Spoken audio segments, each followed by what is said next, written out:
Hi children, I hope you all are doing well and in good health. I assume that you must have seen my first video on subject and predicate. In that video, I had explained what is subject and what are predicates. In this video, I am going to further go into your chapter, lesson number 2, that is subject and predicate, and we are going to see the different types of subject and predicate. But if you have not seen my previous video, then you should see the first video on subject and predicate and then see this one. So let's begin your chapter. Children, this is your second part of the subject and predicate. We are going to continue with your chapter. In the previous video, you have seen the declarative sentences about subject and predicate. Now here you see the interrogative sentence. In interrogative sentences with one verb, the subject usually appears after the verb. So here, where is the puppy? And which is your favorite color? So in these interrogative sentences with one verb is in this sentence. Where is the puppy? The verb is.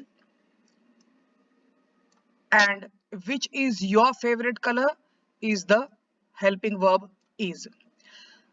The subject usually appears after the verb and the subject is puppy and favorite color. In interrogative sentences with two verbs, a helping verb and a main verb, the subject appears between the two verbs.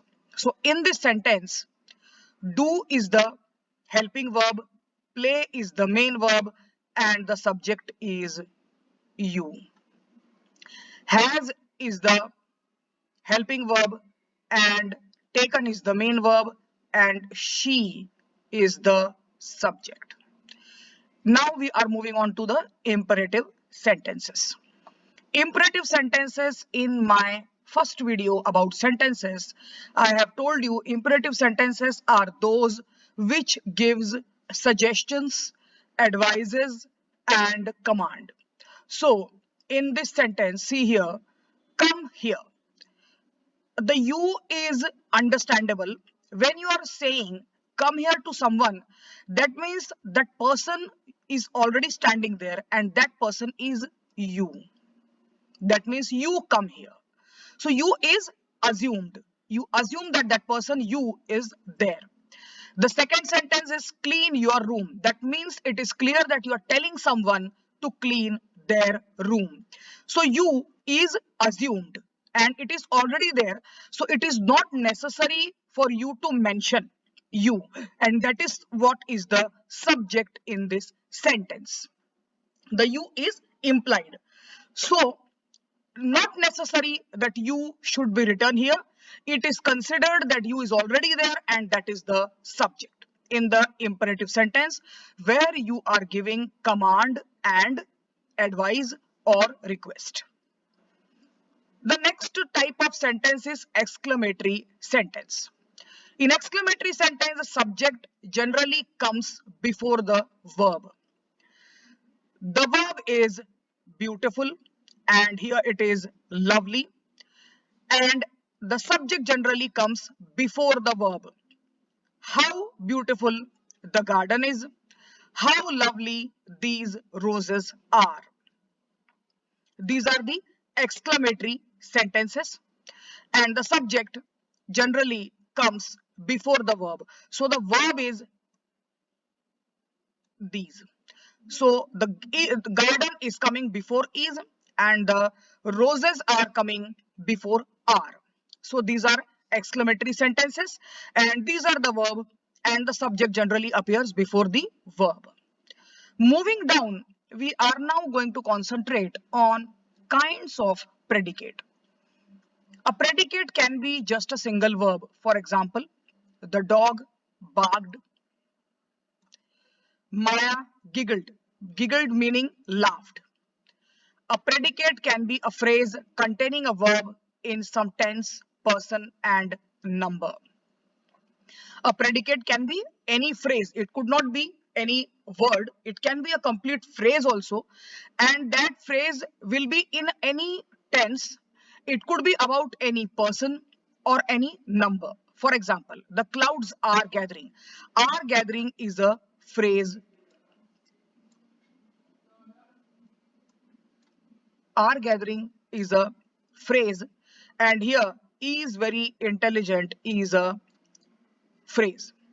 When the verb is an transitive verb, when a verb is an intransitive verb. Intransitive and transitive verb you have studied in previous classes. The basic definition of transitive and intransitive verb is this. I am repeating so that you can recollect from your previous classes in school, that transitive verb has an object and intransitive verb do not have an object. When the verb is an intransitive verb, the predicate can be a verb and its modifier or complement. For example, the girls laughed loudly, the baby slept soundly, and the mango smells sweet. That means verb is an intransitive. In this, all these three sentences, you will see there is no object. The girls are the subject, laughed is the verb, and loudly is the adverb. The second sentence, the baby is the subject, slept is the verb, and soundly is the adverb. The mango is the subject, smells is a verb, and sweet is defining the smell. So it's the adverb, and hence all these three sentences you do not find any object, and that is why it is an intransitive verb. So the predicate can be a verb and its modifier or complement. Laughed soundly, laughed loudly. That means the loudly is the modifier of laughed. Soundly is the modifier of slept. Sweet is the modifier of smell. When the verb is transitive verb, that means it has an object. The predicate can be a verb and its object. For example, bird build nest. Birds build nests. Ravi kicked the football. In this build nests and kick the football, both are considered as predicate because this sentence has a object. It's a transitive verb. So bird subject, build verb, nest is the object. Ravi subject, kicked verb, the football is the object. It's a sentence containing transitive verb.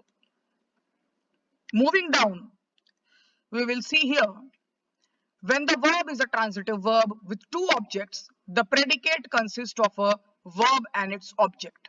Direct object and indirect object. For example, direct object and indirect object also you have studied in your previous class. I am explaining the example here. See this example. Father bought me a bike. Father is the subject, bought is the verb, me is the indirect object, and the bike is the direct object. Second example, we is a subject, gave a bouquet of roses. Gave is a verb, bouquet of roses, direct object, and our teacher is the indirect object. A predicate can be two or more verbs or verb phrases that may be joined by conjunction such as not only but also, both, neither nor, either or. Now we are talking about compound predicate. That means many more than one predicate. He came, saw, and conquered, joined by and coordinating conjunction. We ate dinner and watched a film. Two predicates are there, ate dinner and watched a film, joined by coordinating conjunction and. So these are compound predicate. Now moving down, there is an exercise given here. When a sentence has two or more predicates, we call the predicate compound predicate. When there are more than two predicate, you will find that it is called compound predicate. See here, it's a compound predicate. This is a compound predicate. Now, in this exercise, the answers are written here. What I am advising you to note this down, this exercise in a copy. Don't try to write these answers. Write the answer on your own after understanding the exercise and the explanation above. And then you solve the exercise. Identify the subject and the predicate in each sentence. So the way it is written here, you can write it down in your copy. First, you write down your own answer and then you can cross check whether you have written it correctly or not. For example, 1. Go home now. It's a imperative sentence. Go home now is the predicate. You is not required there, and that is actually the subject. So if it is given only go home now, so you assume that you is already there, that is the subject. So go home now is a complete predicate. In this way, you do this exercise. And one more exercise is there in this. Directions is given here. Direction is given here. Circle the subject and underline the predicate. That means like this. You will circle the subject and you will underline the predicate. A rose smell nice. The paper boy delivers the newspaper. In this way, this exercise is given here. There are 15 sentences and you solve this exercise. Remember, circle the subject and underline the predicate. Now, if you are having any doubt in this, you write in your notebook and we can clear it out when we meet. Till that time, you write this exercise in your practice copy and then you solve the exercise. This exercise also plus the exercise given here, this exercise. Both these exercise, you do it in your copy and the answers here, you can tally it down. Don't copy the answer.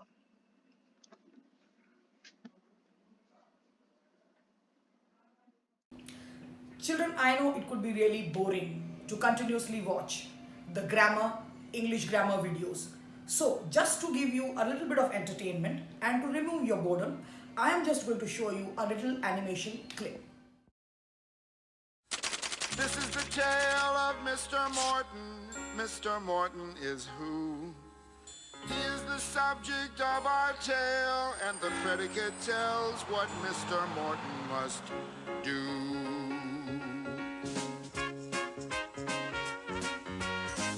Mr. Morton walked down the street. Mr. Morton walked. Mr. Morton talked to his cat. Mr. Morton talked. Hello, cat. You look good. Mr. Morton was lonely. Mr. Morton was. Mr. Morton is the subject of the sentence, and what the predicate says he does. Mr. Morton knew just one girl. Mr. Morton knew. Mr. Morton grew flowers for Pearl. Mr. Morton grew. Mr. Morton was very shy. Mr. Morton was. Mr. Morton is the subject of the sentence, and what the predicate says he does. The subject is a noun. That's a person, place, or thing. It's who or what the sentence is about. And the predicate is the verb. That's the action word that gets this subject up and out. Mr. Morton wrote Pearl a poem. Mr. Morton wrote. Pearl replied in the afternoon. Pearl replied by a note. Mr. Morton was very nervous. Mr. Morton was. Mr. Morton is the subject of the sentence, and what the predicate says he does. The cat stretched, the sun beat down, a neighbor chased his kid. Come here, kid, come on. Each sentence is completed when you know what the subject did. Mr. Morton knocked on her door. Mr. Morton knocked. Mr. Morton sat on her porch. Yes, he just sat there and rocked. Mr. Morton was a nervous man. When she opened up the door, he ran. Mr. Morton climbed up his stairs. Mr. Morton climbed. Mr. Morton rhymed pretty words. Mr. Morton rhymed. Mr. Morton was lonely. Mr. Morton was. rose until Pearl showed up with a single rose. Who says women can't propose? Now Mr. Morton is happy, and Pearl and the cat are too. They're the subject of the sentence, and what the predicate says, they do. I hope, children, you have understood the chapter, subject and predicate, and I hope that you have enjoyed watching Mr. Morton the same way I did. I will see you next time, and you do the homework in the form of worksheet attached with this video, and note down your queries in the copy. I'll see you. Ta-ta, bye-bye, take care.